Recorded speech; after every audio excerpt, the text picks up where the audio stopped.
কলকাতা থেকে একদিনের ট্যুরে ঘুরে আসুন কুরুম্বেরা ফোর্ট থেকে। আমরা গিয়েছিলাম কিছুদিন আগে। আমার ভীষণ ভালো লেগেছে। ভেতরটাও বেশ বেশ ভালো, খুব পুরনো এবং বেশ সময় কাটানোর জন্য একটা বিকেল খুবই সুন্দর। কেশিয়ারি গ্রামের কুরুম্বেরা ফোর্ট খড়গপুর শহর থেকে 27 কিলোমিটার দূরে অবস্থিত। আমরা বাইকে করে গিয়েছিলাম কৃষ্ণনগর থেকে। এটি একটি বিখ্যাত পর্যটন কেন্দ্র যা 10 ফুট উঁচু প্রাচীর এবং অসংখ্য মন্দির দিয়ে ঘেরা। শিব মন্দিরটি এই ফোর্টের অন্যতম প্রধান আকর্ষণ, যা 1300 শতকে নির্মিত হয়েছিল।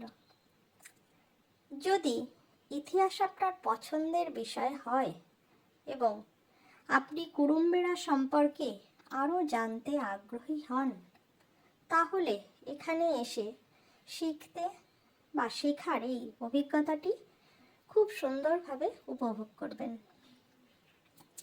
আমি একদমই পারদর্শী নই ইউটিউবে ভিডিও করার জন্যে, কিন্তু আমি চেষ্টা করছি এবং আপনারা আমার সাথে থাকুন। আমার চ্যানেলটা সাবস্ক্রাইব করবেন, লাইক করবেন, তাহলে আরও উৎসাহ পাবো। এখানে যাওয়ার সময় সবথেকে ভালো হলো অক্টোবর থেকে ফেব্রুয়ারি। ফোর্টটি প্রতিদিন সকাল 9টা থেকে সন্ধ্যে 7টা পর্যন্ত খোলা থাকে। কিভাবে যাবেন আপনারা এই জায়গায়?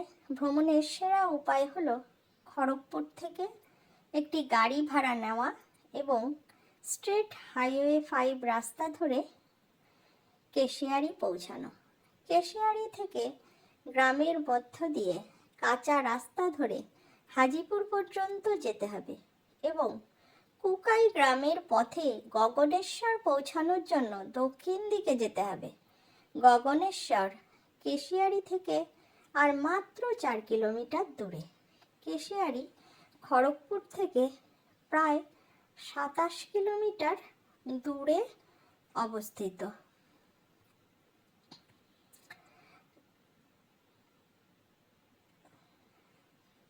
এখানে এই কেল্লা, যেটা কেউ যুদ্ধ করে জয় করতে পারেনি, এটা হলো সেই কেল্লা। আজ পর্যন্ত কেউ যুদ্ধ করে জয় করতে পারেনি এই কেল্লায়। যে শত্রুই প্রবেশ করেছে তার ভাগ্যে জুটেছে নির্মম মৃত্যু। এখানে ভুলভুলাইয়ার মধ্যে দিয়ে আমি এই যে হাঁটছিলাম এবং ভিডিওগুলো করছিলাম, ভুলভুলাইয়ার মধ্যে দিয়ে পুরোটাই আমি ঘুরে ঘুরে ভিডিওটা করেছিলাম।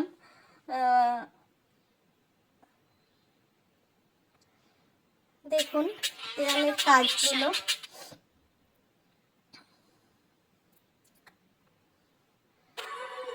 বছরের প্রাচীন এই কুরুম্বেরা দুর্গ। কুরুম্বেরা কথার অর্থ হলো পাথর দিয়ে ঘেরা একটি উদ্যান।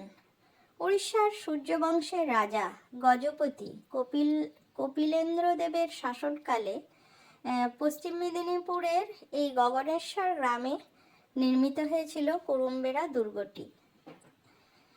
এই দুর্গের উত্তরমুখী প্রবেশপথেই সামনেই রয়েছে একটি সুবিশাল দিঘি।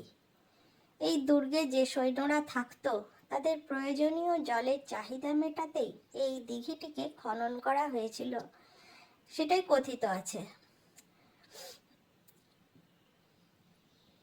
এই রাজা কপিলেন্দ্র দেব নিজ পরাক্রম আর দুর্ধর্ষ যুদ্ধ কৌশলের বলে সমগ্র পূর্ব ভারতে তিনি গড়ে তুলেছিলেন এক সুবৃহৎ শক্তিশালী সাম্রাজ্য।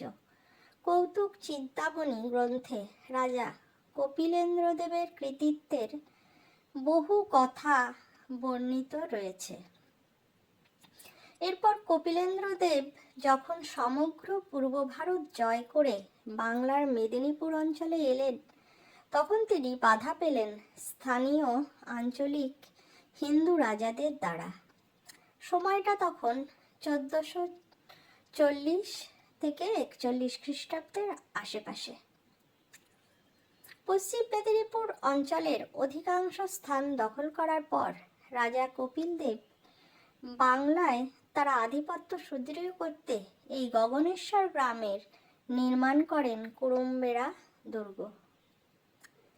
সেই সুদূর কটক থেকে সৈন্য এনে বঙ্গের আঞ্চলিক শক্তিকে দমন করার ক্ষেত্রে নানান অসুবিধা ছিল, আর তাই এখানে রাজা কপিলেন্দ্র দেব এই দুর্গ নির্মাণে উদ্যোগ নিয়েছিলেন।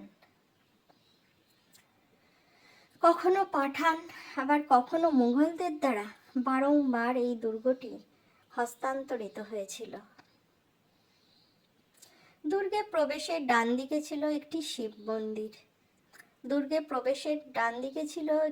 মন্দির। কিন্তু পরবর্তীকালে পাঠান, মুঘল প্রমুখ মুসলমান শাসকদের দ্বারা এই মন্দিরটি ধ্বংসপ্রাপ্ত হয়, আর সেই স্থানে প্রতিষ্ঠিত হয় একটি মসজিদ।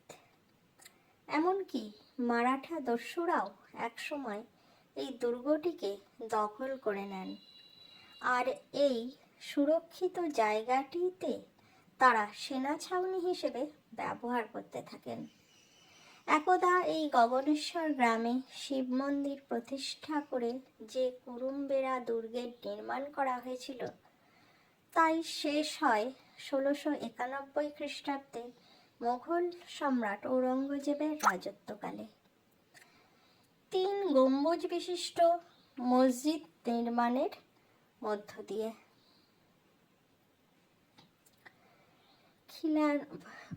খিলানগুলো দেখো কত মোটা মোটা খিলান। Get 2 extra.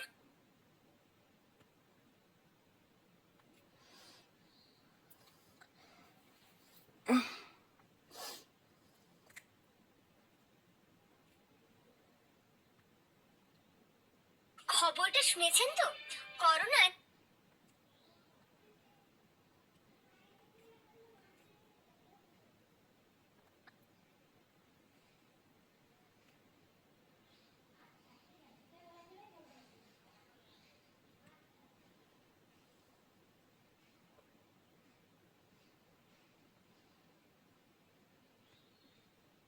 এই সময় যখন দিল্লির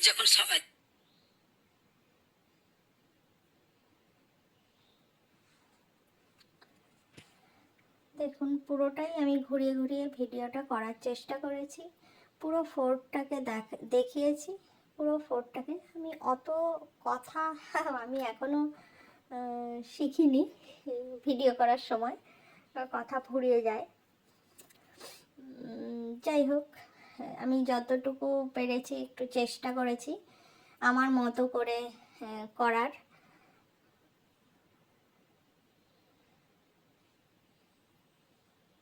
এগুলো সব ওখানে লেখা ছিল ফোর্টের ভেতরে, সেগুলো আমি ভিডিওতে তুলে ধরেছি। অনেক মানুষ এসেছিলেন বিকেলবেলা ঘুরতে কলকাতা থেকে। তারপরে কেউ কেউ বললো গাদিয়াড়া থেকে গিয়েছে। আমার সঙ্গে অনেকজনের পরিচয় হলো, বললো আমরা গাদিয়াড়া থেকে এসেছি। কেউ কেউ দেউলটি থেকেও গিয়েছে এই ফোর্টটি দেখতে। আর ভীষণ পরিষ্কার পরিচ্ছন্ন ছিল ফোর্টে। কিন্তু ঢোকার কোনো রকম টিকিট নেই, কিন্তু বেশ রক্ষণাবেক্ষণ রয়েছে। বেশ পরিষ্কার পরিচ্ছন্ন করা হচ্ছিল, দেখলাম ঝাটপাট দেওয়া চলছে। আমার বর এখানে ভিডিও করছে, না ভিডিও না, ও এখানে ভিডিও করছে এবং ও কথা বলছে আর কি।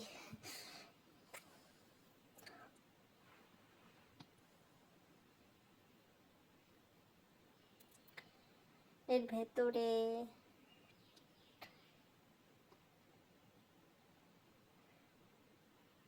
না, ভেতরে কিছু নেই। তবে শীতকালে একটা দিনের জন্য অবশ্যই কলকাতা থেকে ঘুরে আসতে পারেন এই ফোর্টে, ভালো লাগবে। ইতিহাস যারা ভালোবাসে তাদের তো অবশ্যই তাদের অবশ্যই ভালো লাগবে এই স্থানটি।